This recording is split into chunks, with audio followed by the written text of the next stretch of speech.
यश्छन्दसां वृषभो विश्वरूपः छन्दोभ्योऽध्यमृतात् सम्बभूव समेन्द्रो मेधया स्पृणोतु अमृतस्य देवधारणो भूयासं शरीरं मे विचर्षणं जिह्वा मे मधुमत्तमा कर्णाभ्यां भूरि विश्रुवं ब्रह्मणः कोशोऽसि मेधया पिहितः श्रुतं मे गोपाय।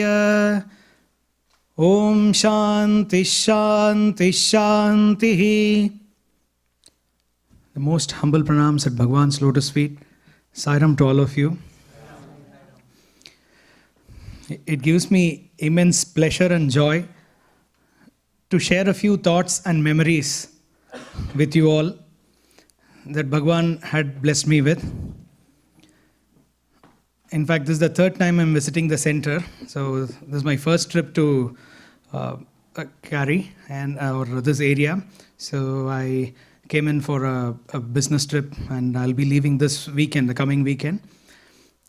And I was just sharing with Brother Sai Subramaniam that the energy and the unity that I see in this center is really, really motivating and inspiring. I hope to take some of this energy back home, and it's going to be really helpful for me. Whenever we think about Swami, one beautiful aspect of this avatar has been that he's such a personal avatar or a personal God to each one of us. You ask anyone who is sitting in a darshan line that day why Swami came. I'm sure even if there are going to be 1,000 people, you're going to get 1,000 perspectives, each one seeing that darshan for his own purpose. Whether it is a discourse that Bhagwan gives, whenever he gives a discourse, it may be a 45-minute one, a 1-hour one. There are so many questions that are being answered. In fact, many of us have experienced that you close your eyes and you think of those wonderful days that we had, whoever had the good fortune of having Bhagwan's darshan. It brings us so much joy. In fact, it was during one of our classes in Vrindavan that a teacher was taking class, and he was asking us the difference between happiness and bliss. So he was questioning us, what gives you happiness? Each one of us were answering in our own mundane way. And then the teacher gives us a beautiful explanation. He says, you say you love a particular Indian sweet, say gulab jamun. And you would love to eat gulab jamun. Yes, you can have 1, 2, 3 at a time, And beyond that, it's going to be disgusting. Yes? It's going to be from awesome, it'll move to awful. And assume that I love this. No, I love having gulab jamun. I really don't relish it much, but just for an argument's sake. If I want to enjoy the same now, especially say when I'm in my hotel room and I think about it, is it going to give me happiness? The gulab jamun that I had probably a couple of months back at home, will that give me happiness? No. But if I had seen Swami, say 20 years back or 25 years back, many of you would have had Bhagwan's darshan maybe 20 years back and probably not after that. Even now, you close your eyes and think about it. It is going to give you the same joy. Rather, no, it's going to give you a lot more joy. That is the difference between happiness and bliss. And even that Swami says, it is just a tip of the iceberg that you are seeing. The iceberg is the mammoth amount of bliss that you have. The Vedas describe, there is a mantram called Brahmanandavalli. In that, it explains what is happiness, one human unit of happiness, and then 100 times that will be a Manushya Gandharva. Gandharva is heavenly being, and then 100 times that is Deva Gandharva. Like this, it goes on and on and on.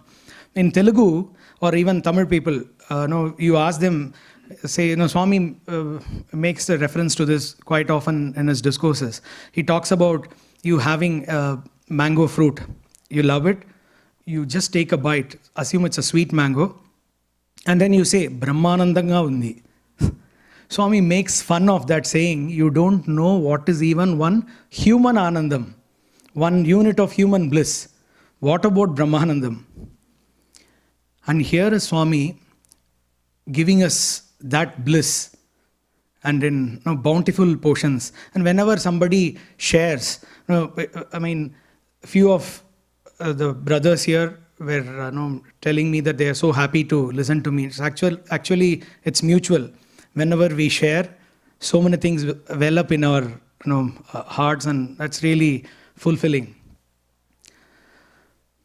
In fact, I saw these kids going for the classes. It was so wonderful because I, having the Bal Vikas background, I was a Bal Vikas student and then subsequently joined Prashant Nilayam, Vrindavan and Prashant Nilayam. And then now I teach along with my wife. I take classes. I am also a trainer for, in the state of Tamil Nadu, I go around along with my wife teaching many Bal Vikas gurus. It is so happy to see children, and if you look at it, there has been no other avatar which has had such a great impact. Especially during his lifetime, it has been such a big impact. And subsequently, it is, of course, it is increasing more and more. I know that the children are going to be presenting something today. I am looking forward to that, and I'm sure Swami is very, very happy. I always wonder, you take Swami's Ashtotra Shatanamavali, the 108 names of Swami. The penultimate one is Sulabha Prasannaya Namaha. That should have been the first name actually. Swami Sulabha Prasannaya Namaha means the one who gets satisfied so immediately. Sulabha is fast. Prasanna is made happy. Especially with the children. I would like to recollect, I had the good fortune of being in the Vedam group and also a part of the band, brass band, and the bhajan group. I used to play the tambourine or kanjira in the bhajan group. So during one of the Dussehra celebrations, I guess it was 1998, it was the first day of Dussehra, the Navaratri or Dussehra celebrations. And we all know that there is this Veda Purusha Saptaha Jnana Mahayajnam that happens in Prashant Nilayam. In the Purna Chandra auditorium for 7 days, we have homams that happen in the morning. And in the evening, you have Prashanti Vidwan Mahasabha, where many elders share their thoughts and experiences. And then Bhagavan gives us the most nectarine discourses. During one of those sessions, it was the first day. So we used to have a ceremonial procession from the Bhajan Hall, from Prashant Nilayam Bhajan Hall, through the Sai Kulant Hall into the Purna Chandra auditorium. We were seated. This was exactly the same way we were seated. In fact, this side, all the boys clad in, Swami had given us dhotis, angavastram, so we were sitting. And on the other side, in the ladies' side, the pandits who were going to perform, the priests who were going to perform the entire homam and all that, they were seated. Swami came to us. And it was in the morning, the music had started. Later, now you all might know that from 2005, 2006 onwards, or rather 2004 onwards, when Swami came out for darshan, Vedam used to start. But this was earlier to that. So music was going on. Swami came to us and then said, start chanting Vedam. So we started Gananantva. Swami went to the Pandit side, on the other side. He looked at them. So they are like, there are some people who are, you can see one of the photos. This was the Purnahuti day. Swami was sprinkling the ceremonial water and also distributing sweets. So this particular photo, I am right in front of Bhagavan. So this is the final day. This is what I am explaining is the first day. So Swami went to them and then asked, pointing at us, do you know who these boys are? So all those Pandits have been there like 60 years they have learnt, or 40 years they have learnt, and they are chanting Vedam. They immediately answered, Swami, you are college students. Swami said, yes. Do you know what do they study? And then he randomly pulled one on each of us. In fact, a couple of times he asked me when I was doing my MTech, he asked me and wanted me to explain it to somebody what is MTech. I would tell them, people coming from abroad, especially from the US, they may not understand what is MTech. So I have to explain it in terms of MS. So I would say it's like Master of Science in Technology in Computer Science. Swami, it says, yeah, MTech ante Master of Technology, Technology kadu. So many times he was. And he used to be so proud, pulling people, asking them, what is that you study and all that. So that day he was pulling a few of us and some MBA students, BCom, all this was happening. And then Swami said, yes, along with that, they have been learning Vedam. And then asked them, do you know how much Vedam they know? They were like looking at Swami. Swami said, they know all the Vedas. They know all 4 Vedas. We were like shocked. Luckily I was in the first row. I was right in front. So the boy behind me is asking, hey, are there 4 Vedas?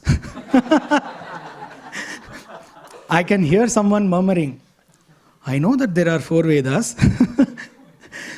There is one mantram called Narayana Upanishad, Narayana Atharva Shirsha Upanishad, in which it says, the one who chants this, Om Namo Narayana, properly, Sarva Veda Parayana Punyam Labhate.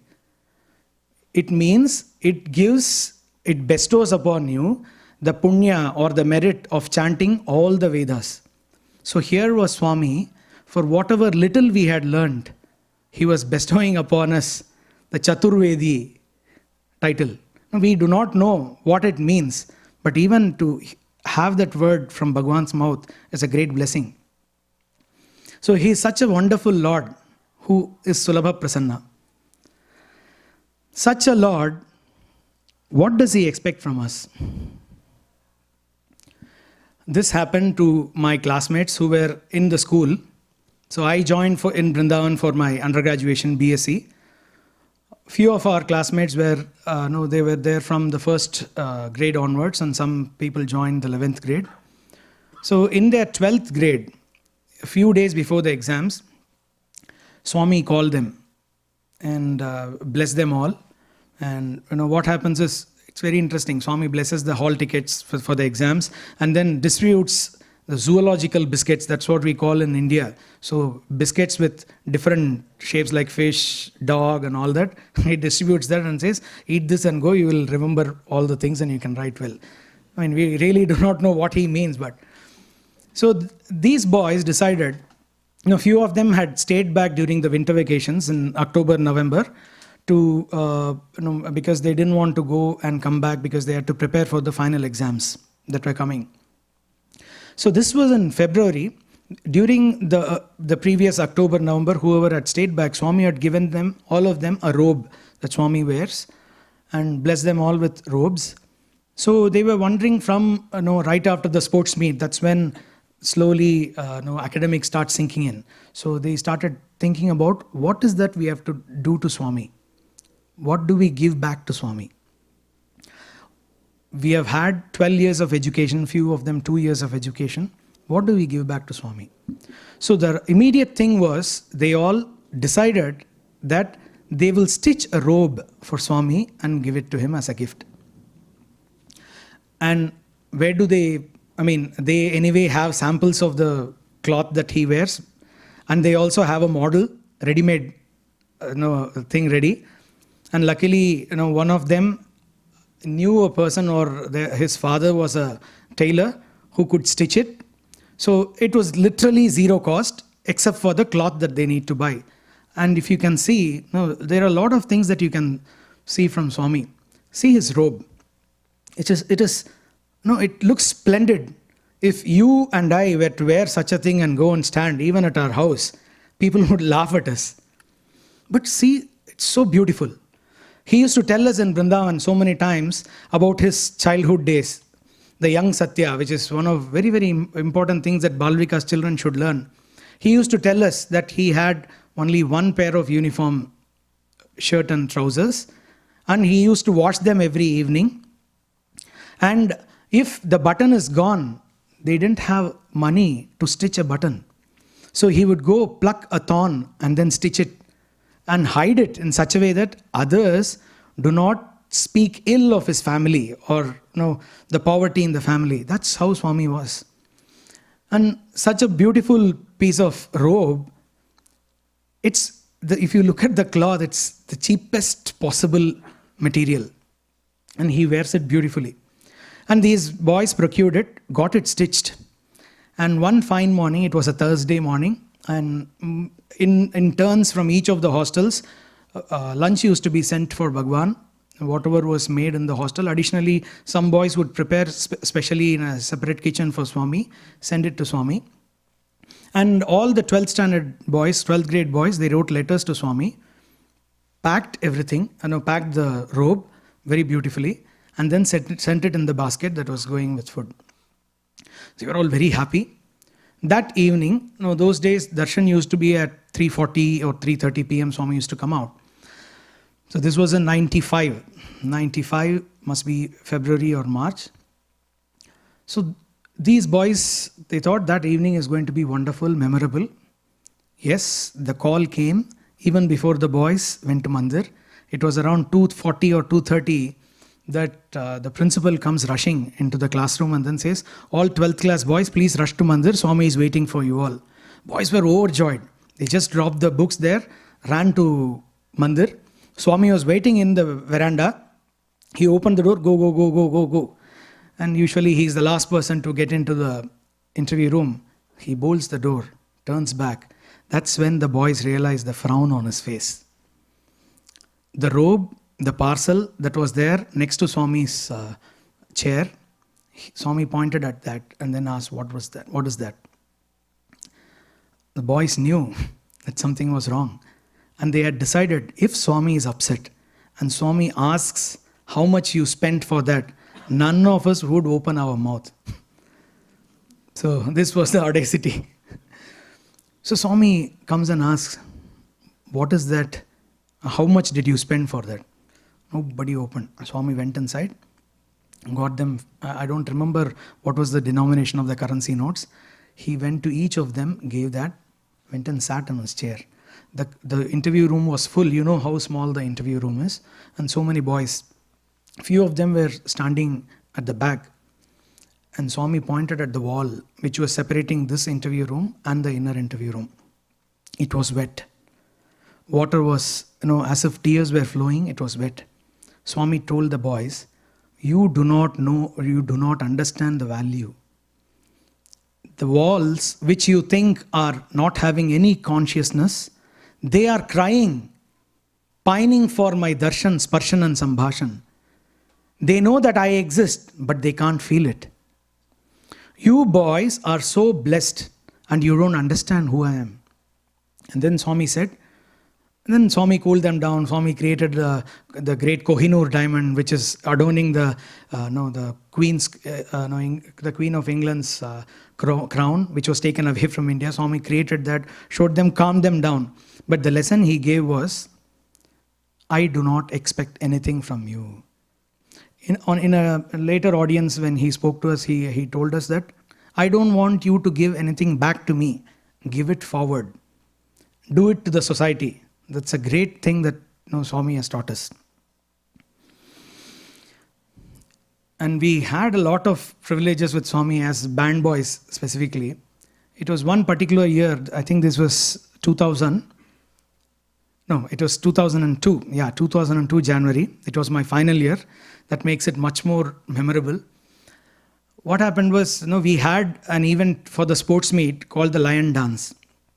So some trainers from Singapore and Hong Kong had traveled to India, to Parthi, to train the boys. It was a very, really wonderful thing.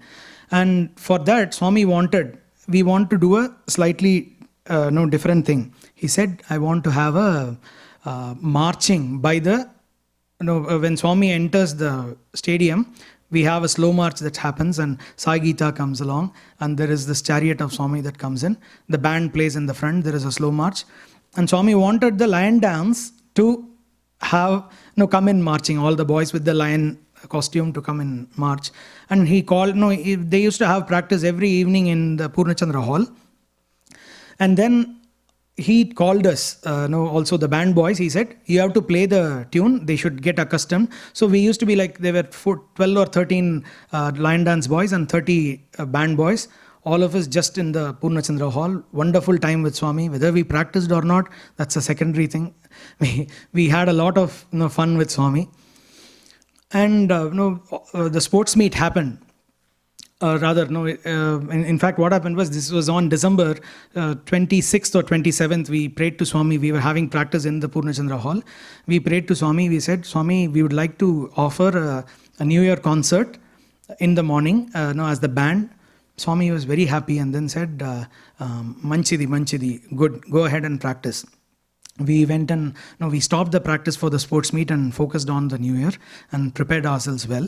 And on December 31st in the evening, Swami comes for the practice, and then he starts telling that old students have come, and tomorrow morning they are going to be doing bhajan.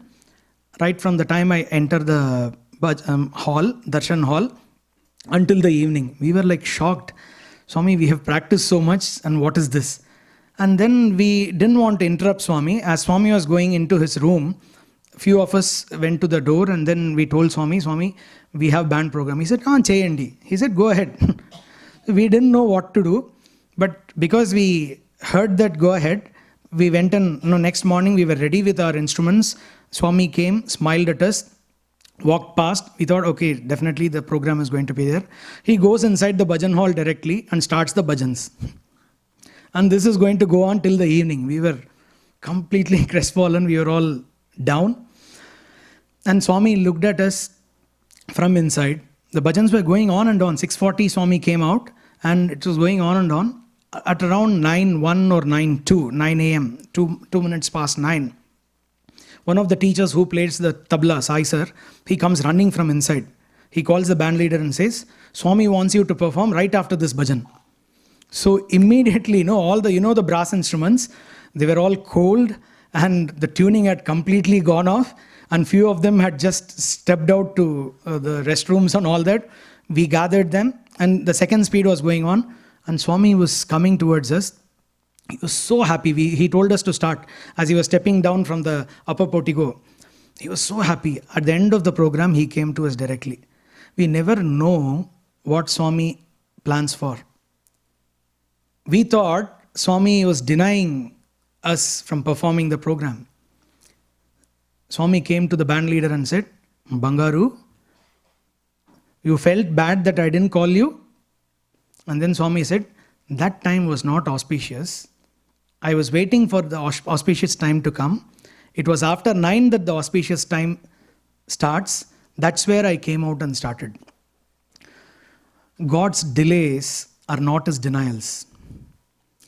We think he is not giving us, but rather he's waiting. And that was much sweeter. Had it happened the other way, as planned, we wouldn't have felt that joy. And Swami asked us, what do you want? He wanted us to ask something. He said, Swami, we want you, just like you are spending time with us in the Purnachandra, come to the hostel. All the boys can enjoy. Please, Swami. So he said, what do you want? And then he called us for a photograph. That photograph is there in our, I couldn't get that photograph here. It's adorning our hall at home, in the main drawing room. That's a memorable thing. And subsequently after that, you've seen that one of the photographs, Swami was handing over a suitcase to me, briefcase. So what happened was, that particular year, this happened on January 1st, and this was on January 14th. On January 11th, which was the sports day, we had the programs in the ground, and for all the bikers and people who had done some rappelling down the rope and all that, Swami called them and blessed them with suitcases and white clothes, and for the girls, saris and all that. And we were playing there throughout, and we didn't bother actually. On the 14th, usually during the academic year, January 11th is the time that we play the band the last time. Then it's in the next academic year that we start again. So the concert was over, we had all packed, we had to go and keep everything in the university and all that. And suddenly in the morning, Swami does the prize distribution on January 14th. And suddenly he calls one of the teachers, Sainath sir, who was announcing. he whispered something into his ears. Then Swami made him announce, he said, there is one group which has been practicing since July, throughout the year, all the night. I would like to bless them. I am calling the band group to come forward. So he called each of us, gave us the suitcase with with some white clothes inside and blessed us. And the amount of love that he has, that particular year, something else also happened. I quickly wrap up with that. You all know that there is a Shirdi Baba statue in a general hospital. In the general hospital, when you enter from the general hospital, when you enter the ashram towards the Pathshala area, there you have a Shirdi Baba statue. So what happened was during the sports meet practice times, we used to practice until 10:45, 11 in the night in the college, and we used to stand right in front of the computer center in the college, and most of you have seen that. We would face the ground and start playing. So what happened was that particular night, it was around 10:45, two teachers from the primary school, they were going back to their houses. From the primary school, they were stitching costumes for the kids for the sports meet. And they had finished the work and they were walking back. And as was their custom, they would stop in front of Shirdi Baba statue, bow, and then walk past. They noticed that Shirdi Baba statue, it's like this, and it faces towards, if you can go to Parthi and see, it faces towards the water tank next to Chitravati. Shirdi Baba would be looking at that, literally. That day, both of them noticed that Baba was turning this side towards the college. They didn't know, they thought it was hallucination and they didn't sleep properly and all that. But they were surprised. They went back home. Next morning, in the darshan, both of them were seated in two different corners. Swami goes to them and tells them, I was listening to the band. Is he? Now we think that physically he is not around. He is not listening to us. I tell you, every moment, here this hall gives me so much of joy. As I tell, the hair is standing. So much of energy. He is definitely here. Whenever I travel long distance, I pray to him, Swami, please come with me. And the entire flight would be empty, but for the seat next to me. There were times, one particular time I was starting and the flight was about to take off, probably 5 minutes before that. There was a kid sitting next to me and I was upset. And that fellow was trying to watch some movies and all that. Before takeoff, nothing happens. He was struggling. And I messaged my wife, Swami is not coming with me. I'm very upset. And that boy turns on the video. Shirdi Baba's photo comes on the video. I said, no, Swami, I want you. I want this form. Then it comes, the next thing is Sri Sathya Sai movies. It was surprising. And it didn't stop there. I told my wife, at least he has indicated that he is with me. Maybe he's inside me and coming with me. And the flight was about to take off. The cabin crew is told to be seated. And I hear a voice from behind calling that boy, that's not your seat, come back. And that seat until Frankfurt was empty. Swami was traveling. Even this time, as I was flying from Doha to Boston, the next seat was empty. The rest of the flight was full. So Swami is definitely with us. We just need to ask him at any point in time, if we have a doubt if he is with us, close your eyes and pray to him. He will definitely show that he is definitely with us. With these few words and thanking you all for this wonderful opportunity of sharing my thoughts and experiences, I take leave. Sai Ram.